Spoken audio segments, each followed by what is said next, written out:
Hello. Who's been out of town the last couple months? Got anywhere cool? Hawaii? Do we have any Hawaiis? Yes? Okay. Welcome back. You look tan. You look great. Anybody been out of the country the last 8 weeks? Yeah? Where'd you go? What? Oh, okay. All right. Secret code. All right. Good, good. Anybody else? Where'd you go? Alaska. Sweet. That's technically part of our country, but that's great. When I went to Alaska, it was the craziest thing to have the sun out till like 2 in the morning. It was crazy for me. So normally when Jonny invites me to come into the team meeting, I do wealth moments. One of my favorite things about being with Keller Williams, specifically around Gary Keller, if you ever watch any of his videos or been to any events that he's at, Gary is really good at formulating like mind maps. Like he's formulating models in his brain on how he operates in a certain area of life.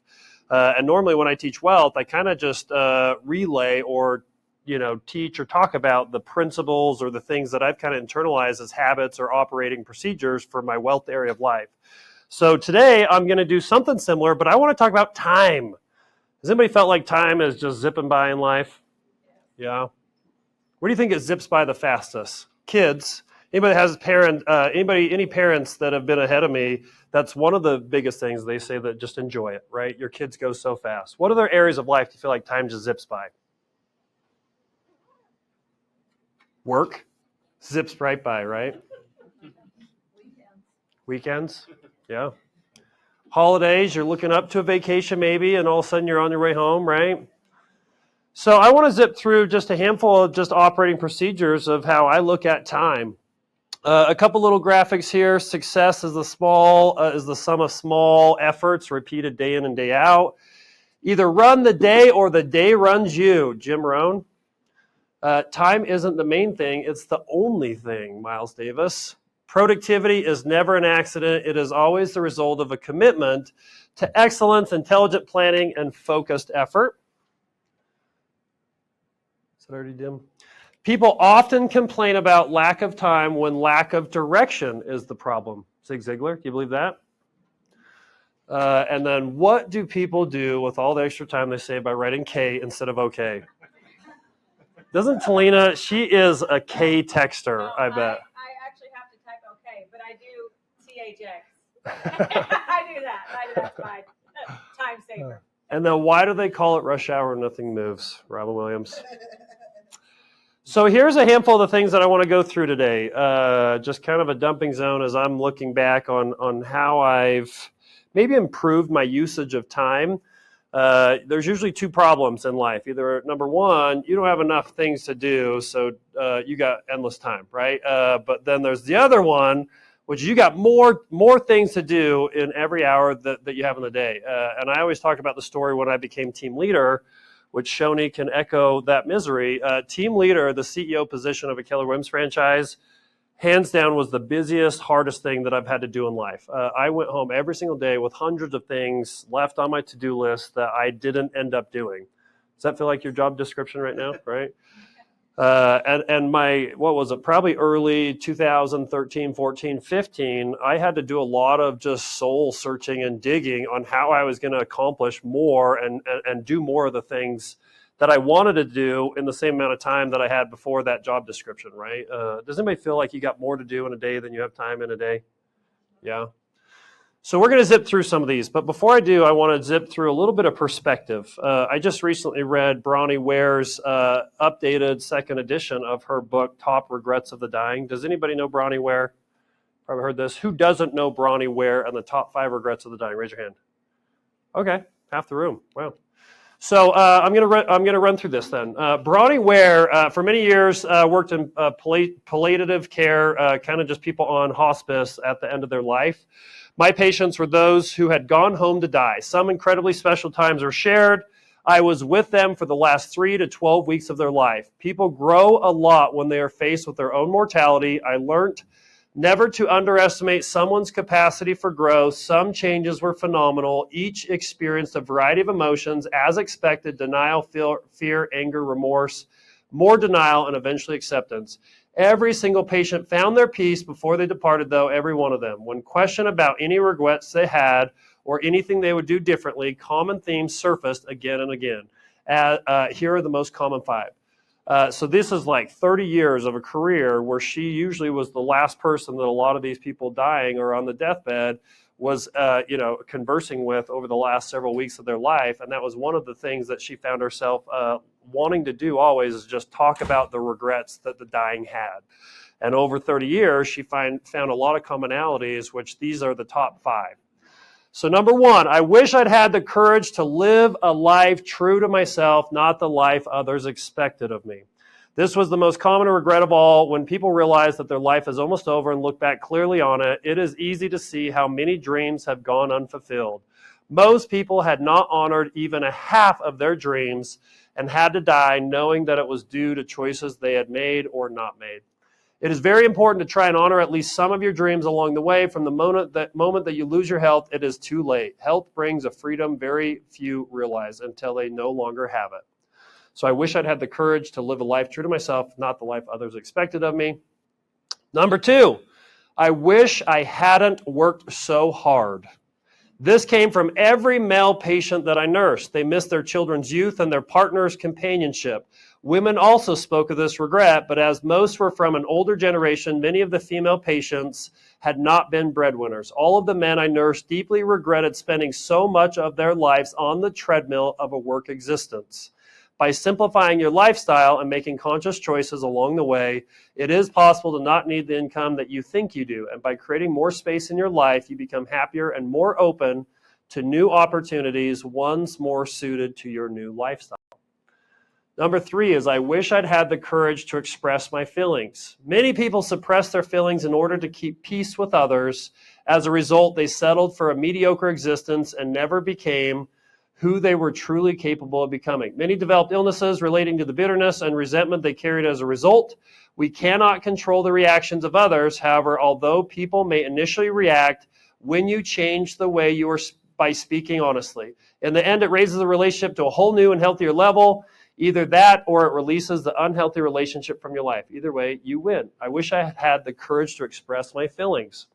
The 4th one, I wish I'd stayed in touch with my friends.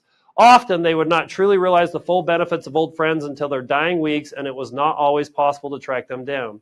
Many had become so caught up in their own lives that they had let golden friendships slip by over the years.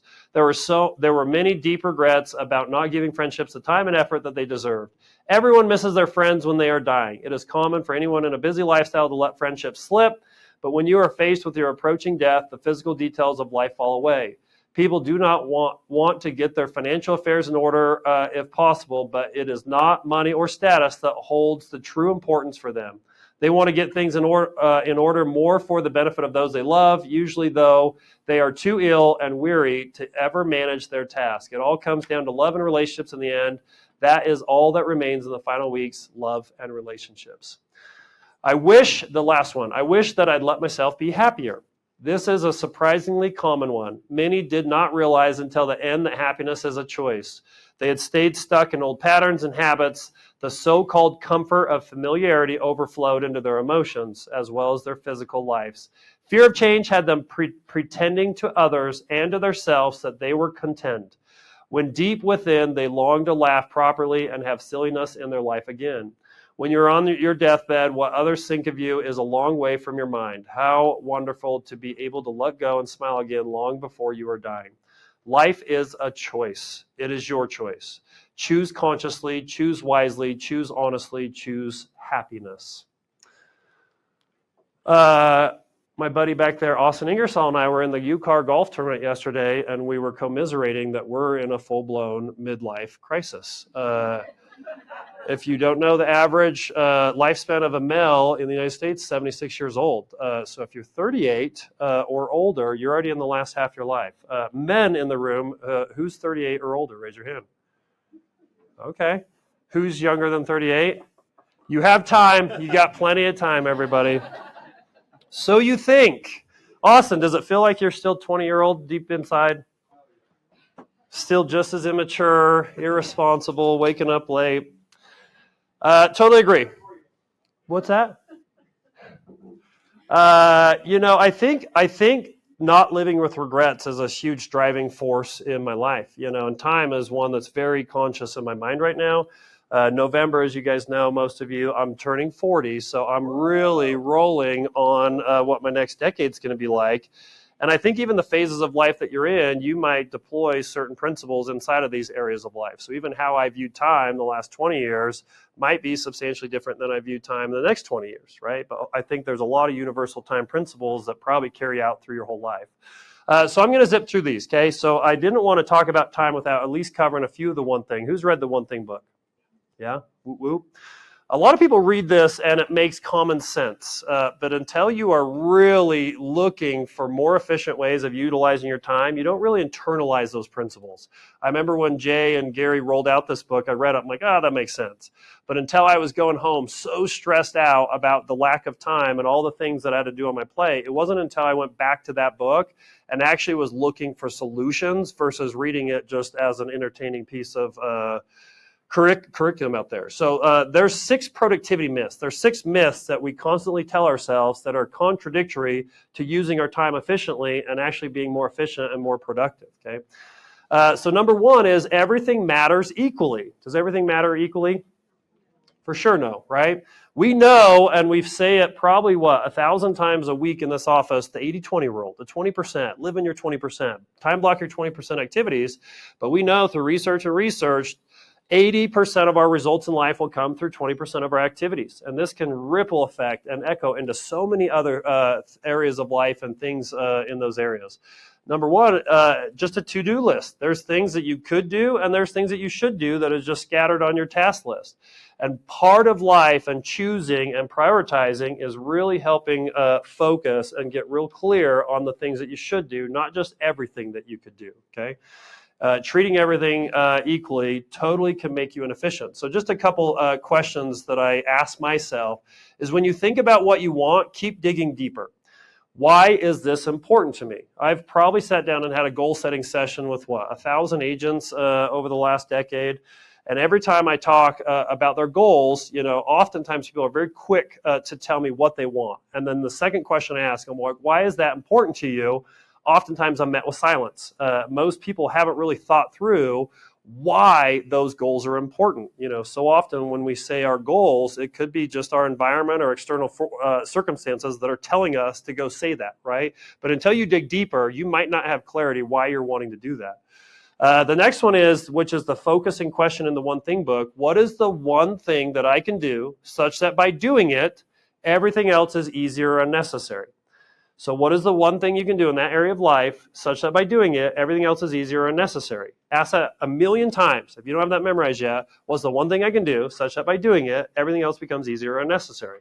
Memorize that, internalize that, and ask yourself, not only what is more important, you should be asking yourself, when is it more important? Harvard and Stanford have done lead generation prospecting studies on when is the best time to call to get a hold of people. Do you know what the number 1 most responsive time when you call people that you can get a hold of them? Do you know what that is? What is it? Before lunch, what do you say? 5 to 7 p.m. 5 to 7 p.m. What is the second most important time? 9 a.m., right? Because we have the willpower, we're going to do it. Who lead generates from 5 to 7 p.m.? Nobody. Okay. So most likely, if you don't do it in the morning, you're not going to do it anyways, right? The next one is just who is more important. Don't treat all your relationships equally, right? Who could have a bigger impact in your life? Even your SOI. If you look at your SOI, I bet 80% of the deals out of your SOI come from 20% of the relationships, right? So you need to be focusing on who could be more important than that. And then also, why is it more important? Number 2, multitasker. Who's the best multitasker in the room? Who's good at multitasking? Novalee, Talina, okay. That's a myth, that's a myth, that's a myth. Why? Because of the distractions, and what it forces us to do is it makes us switch, reorient to the distraction. It takes us time. We here accomplish that. We reorient back to it, back to the primary work, and just it drags out time, right? What are distractions that may create a lack of focus in our life right now? Teenagers. A what? A what? A cell phone? Yeah, for sure, right? So just a couple tips on that. Shut off your notifications. I shut off my social media notifications probably 8 years ago, and the only time I look at social media is at the end of the day when I choose to enter into social media. Yes, I get lost into social media for however long that day, but what doesn't happen is social media doesn't suck me throughout the day when someone sends me a message or likes something or whatever. Shutting off my notifications was one of the biggest things that brought my time back in my control when it comes to my daily productivity. Number two, what's the first thing that we do when we get in the office every morning? Sit in front of our computer, pull up our computer. What's the first thing that we look at is our email, right? Have scheduled emailing time. When people email you, is that your 20% or 80%? That's your 80% most likely, right? It's their 20% because they probably want something out of you immediately. But when you just look at your email in and out from the entire day, I can't imagine the lack of efficiency that creates. So just schedule some email time throughout your day. The next one is build a bunker when doing your 20%. What do I mean when I say build a bunker? Like dig a hole, like put a concrete thing over top. What's a bunker? Focus. It's constructing your environment in a way that's going to help you eliminate distractions, right? Even in the one thing it talks about that.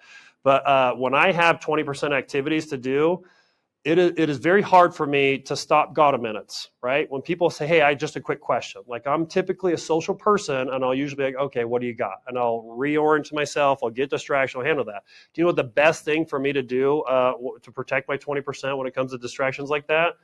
Is just be on the phone, or I'm actually in my 20%, or I just lock my door and you can't get in, right?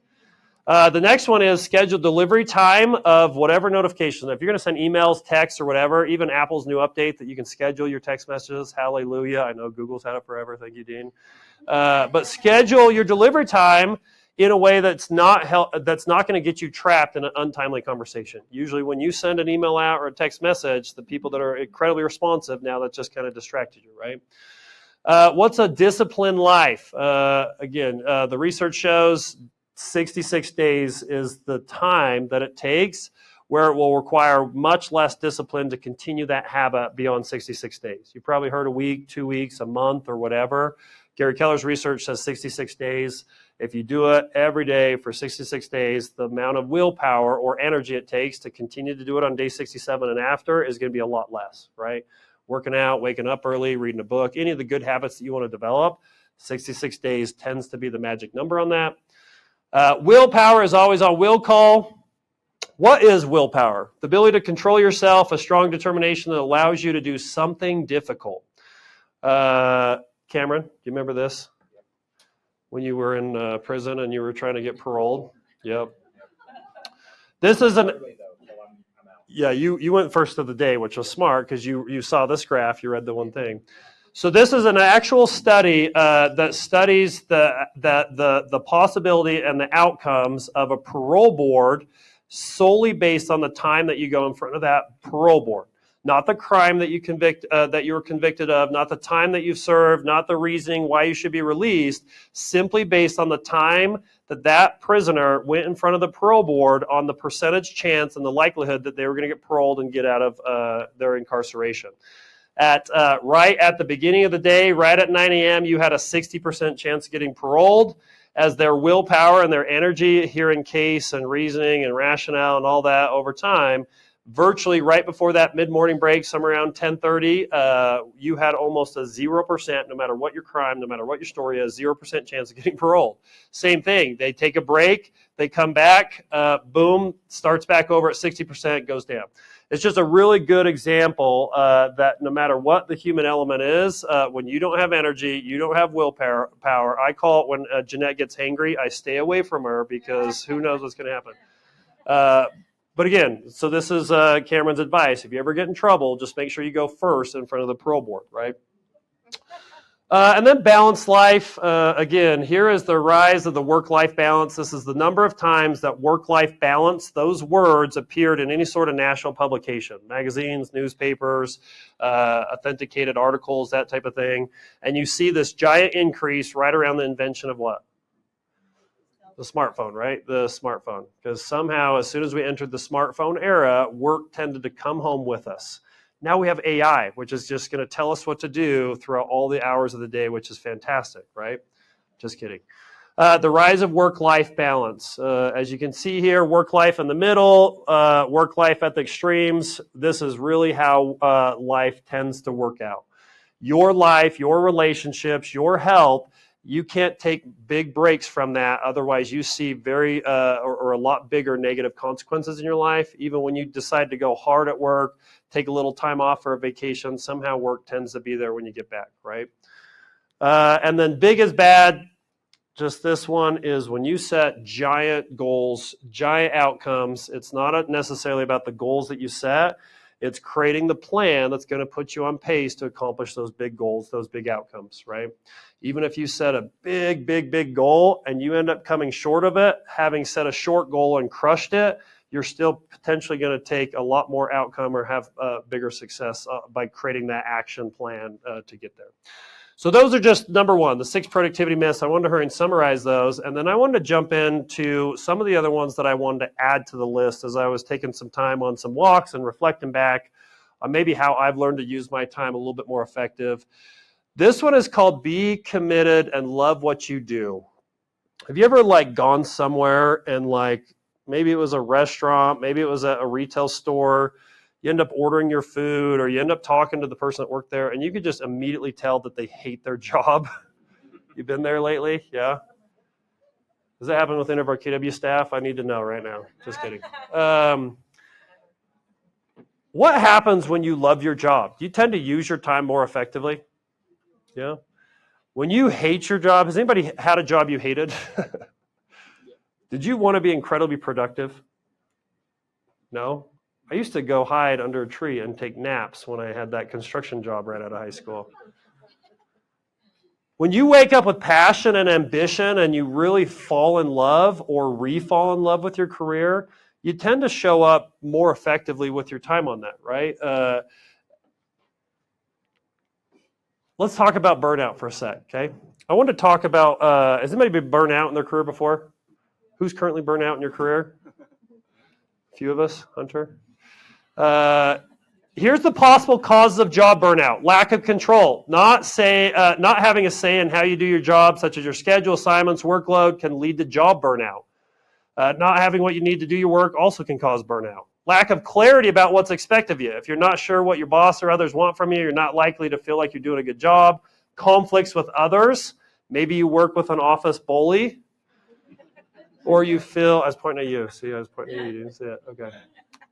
You feel that coworkers are against you, your boss is too involved with your work, too much or too little to do. Maybe your job is boring. Maybe it's so busy you can't keep up with demands.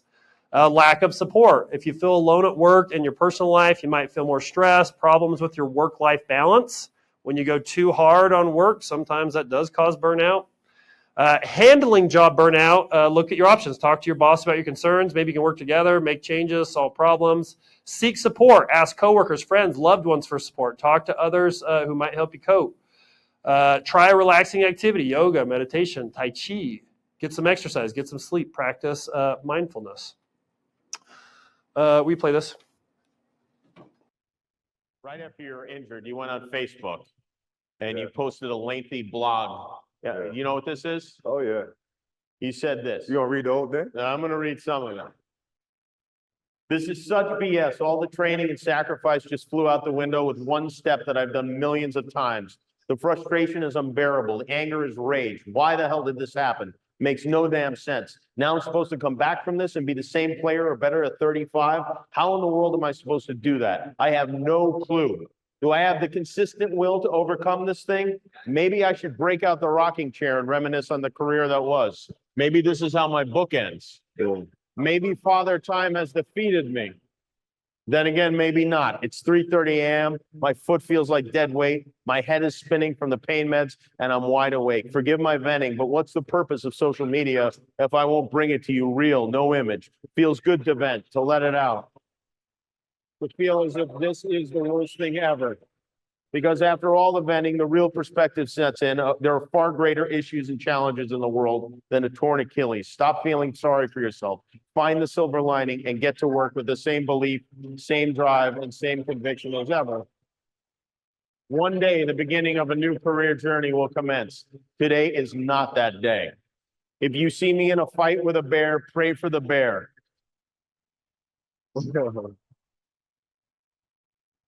I've always loved that quote. That's Mamba mentality. We don't quit. We don't cower. We don't run. I love Kobe.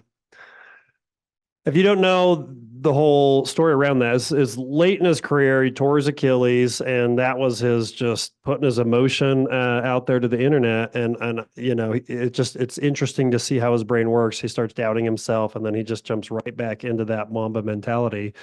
But I watched that probably 15 times the last couple weeks because I just really like that clip. It still gives me goosebumps just to hear that level of passion and just like commitment to, his trade craft. But I asked, like, what does the Mamba mentality look like in real estate? Like, what if you had that level of commitment to your career in real estate, right? Like, can you imagine what our career would look like if we put that level of intensity into our profession as a realtor?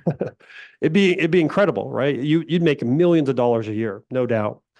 Don't let your time do the heavy lifting with burnout. Let your money. Gary Keller often tells a story, and I've tried to talk a lot of people out of decisions that were counterproductive to this. So often I find agents that achieve some sort of level of success, whether it's, mediocre or just tremendous success, they're making a ton of money. They do it for several over time, chickadee check. And over time, they come to me because they've reached some sort of level of burnout and they're ready for the next thing in life. They're ready for, they want to go own a business. They want to get into leadership or whatever. And one of the things Gary always says is don't let your time do the heavy lifting for your burnout. And what that means is don't exchange your time from what you're doing well at and what's making you a bunch of money. Don't exchange your time and go start over just because you're burned out or complacent in something.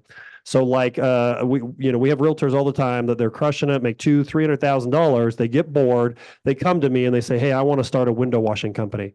I'm like, okay. So are you going to be in the company, like washing the windows? Like, oh no, I'm going to stay out of it for sure. I'm going to still be a realtor. I'm just going to own this business. I'm like, well, what happens if this person leaves? I don't know. I'm like, there's no potential way that you're not going to get sucked into that business one way or another, right? Even you being so awesome at what you do, it's only natural for you to even want to go crush that too, and because they're non-correlating things, you're going to have to choose, do I want to go be a realtor or do I want to go wash windows, right?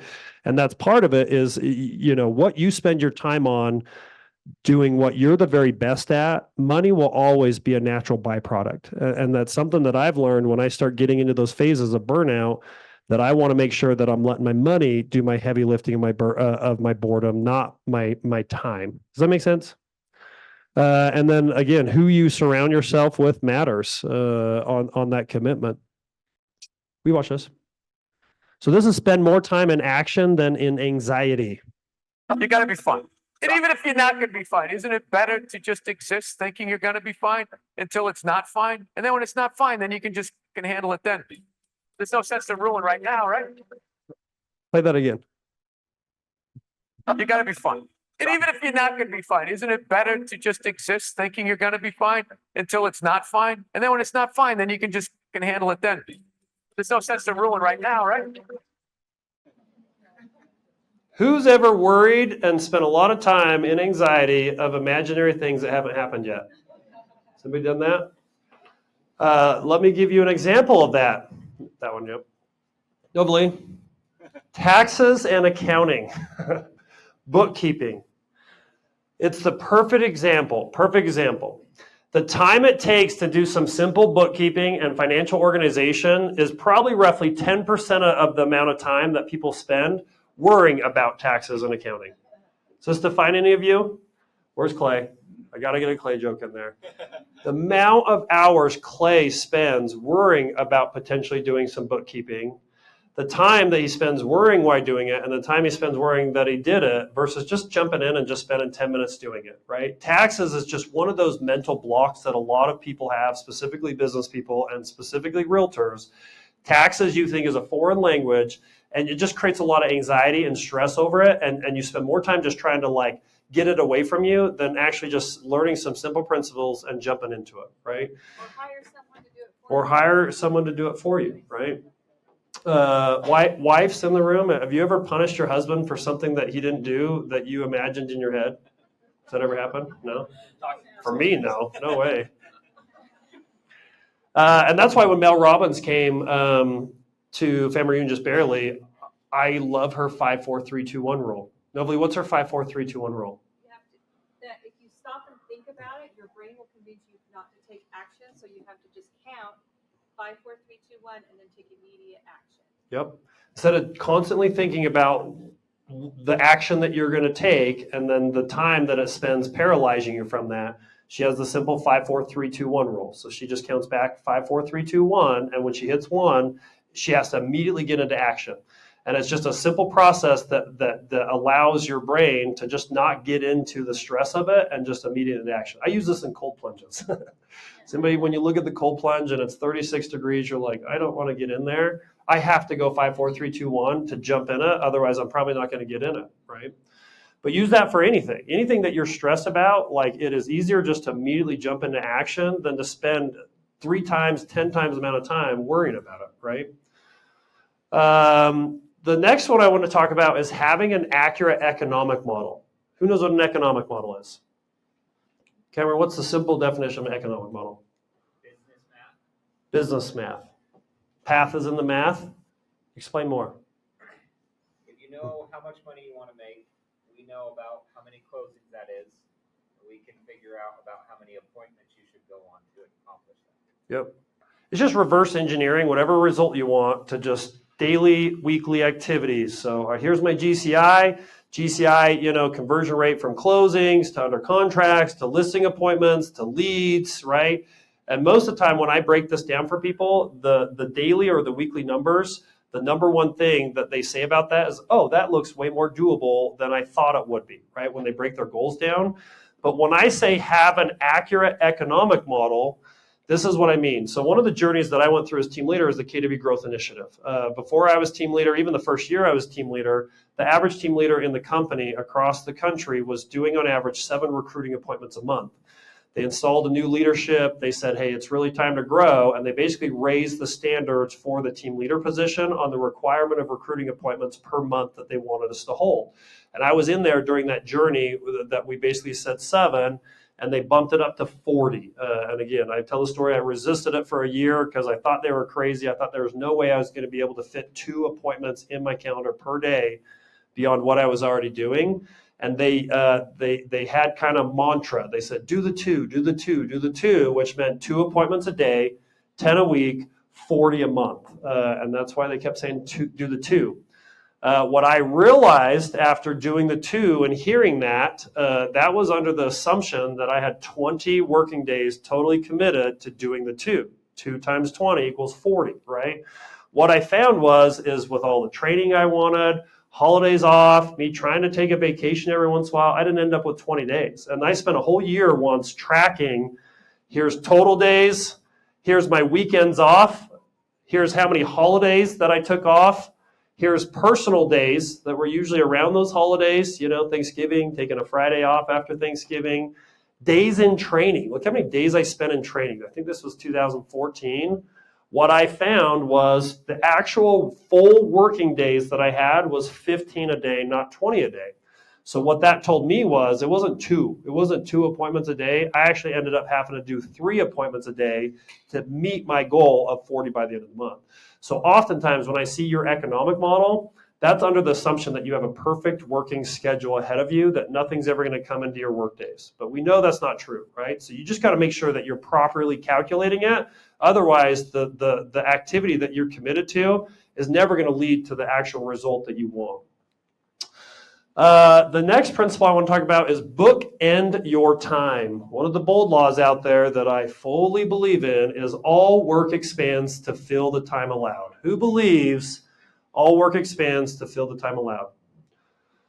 So number 1, I always committed to a start time. I think showing up is half the battle in anything that you do. And that's one of the things that Clay and I had a very commonality on very early on in our careers is we just committed, even when we were 22-year-old punk kids that nobody wanted to listen to us, we just made a commitment to show up to the office every single day at 9 o'clock, right? And we've been doing that for almost 20 years, is just committing to a start time.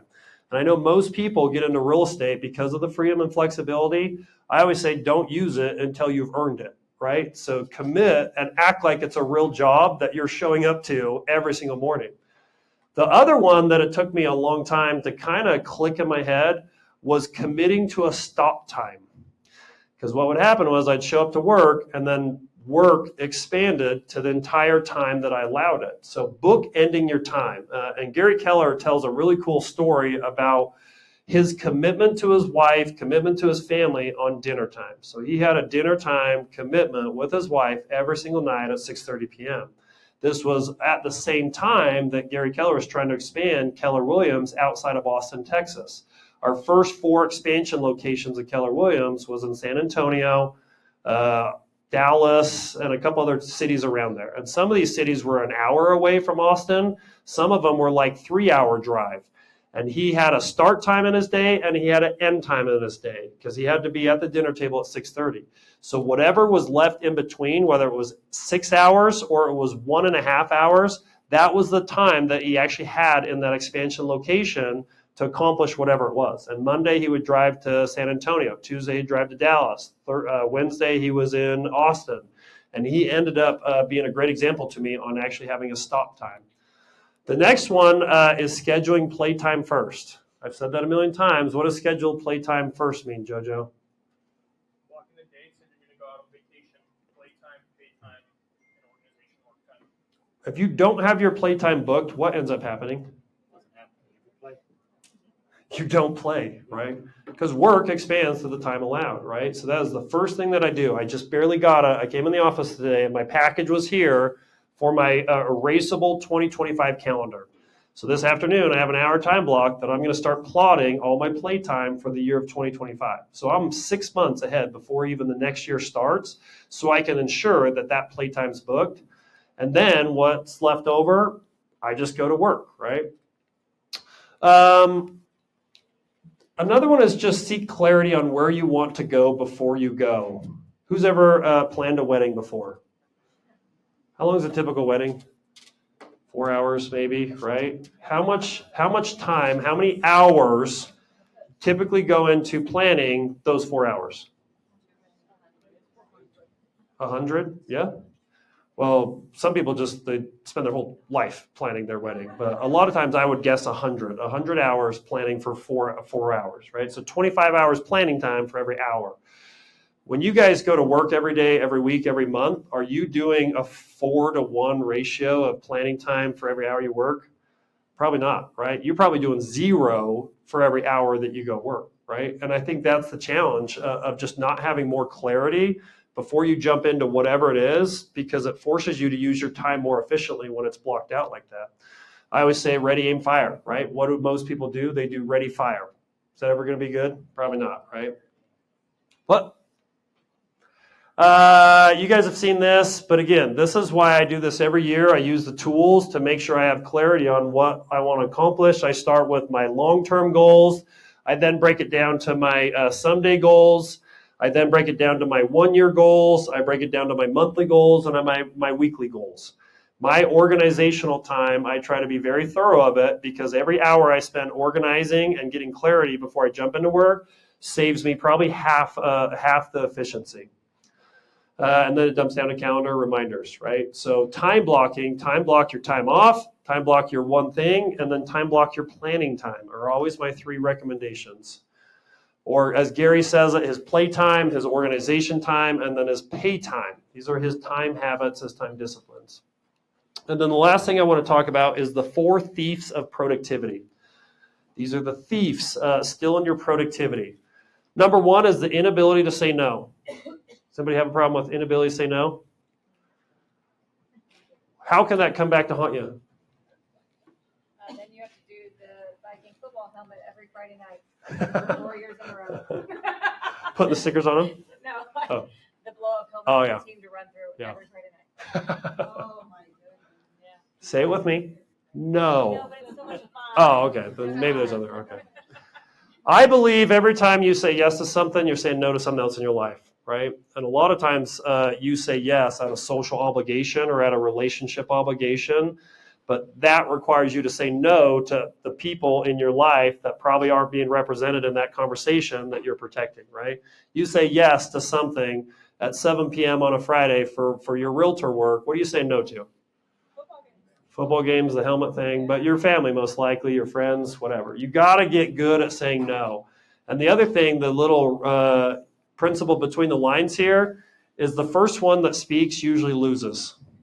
You have to be okay with some awkward silence. If you're in a conversation talking about some things that need to get done, if you're the first one to say something, you're usually the one that says yes or you're volunteering for some sort of task. So that's why I usually will stare you down until one of you says, I'll do something. Number 2 is the fear of chaos. What's this mean? Cameron, what's fear of chaos mean? It's my house versus your house. I live in the chaos, you live in the orderly. Yeah, I prefer chaos. What's chaos mean to you? Not structured. Yeah. Everything just goes. Yeah. No plan, no design. Yeah, Cameron's making fun of me because I'm probably one of the most OCD perfectionistic behaviors out there, right? You go to my car, my house, like everything's got its place. My t-shirts are color coded. Like I'm so organized. Chaos is one of my biggest fears in life. But that's part of it is like you can't have perfection in all things. You have to allow chaos to show up somewhere just to protect your ability to focus on the things that are the most important, right? I told Jojo that my OCD is my biggest expense in life. Like everything just has to be nice, and it causes me, to take my time away from other things that might be more important. So fear of chaos is a thief of productivity. Poor health habits. Poor health habits. Not just exercise, nutrition, but who's ever slept like crap and had the best productive next day possible? I get like, I'm one of those people. I'm not a freak where I can do 4 hours of sleep like Jonny or some of these other people. Dean, you're like a 4-hour sleeper. I'm an 8-hour. You give me 7.5 hours, I'm exhausted the next day. I'm an 8-hour guy. And part of that is I had to learn how to develop better sleep habits because if I didn't get enough sleep, my productivity was awesome. So you got to make sure that you're prioritizing your health habits. And then the other one's environment doesn't support your goals. There's a million things on that we've already chatted about. So my final video, go ahead and play this one. It drives me crazy when people say they don't have enough time to go to the gym for 45 minutes a day and work out. Or to do something for 45 minutes to an hour a day to improve. If it is physically improve or if it is mentally to improve. Imagine you read 1 hour a day about history.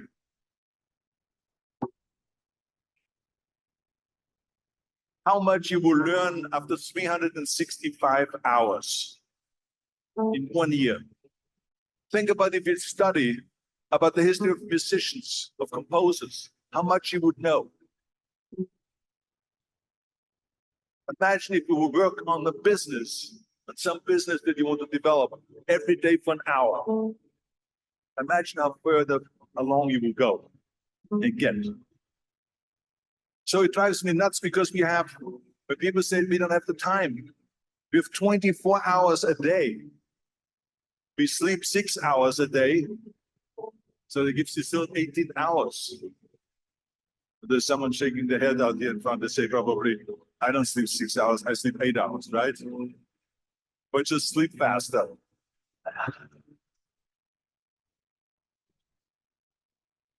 So we have 18 hours a day.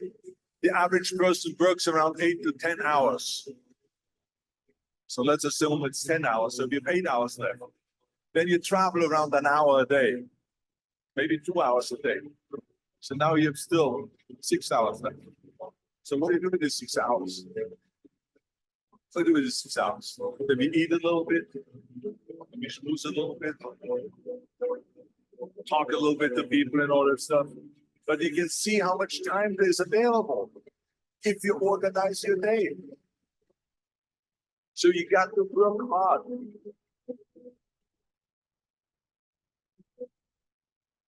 I mean, let me tell you something. When I went to America, I went to college.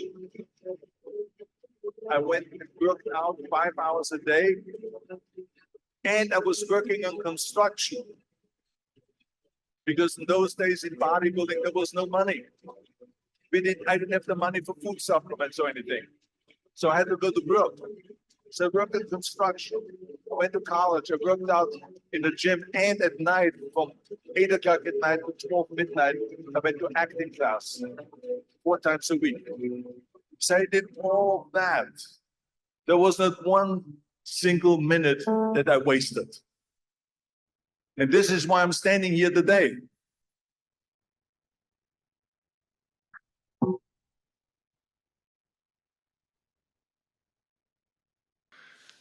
Arnold really is a great example. I don't know if you know this, but he was a net worth millionaire through real estate investing before he ever got famous.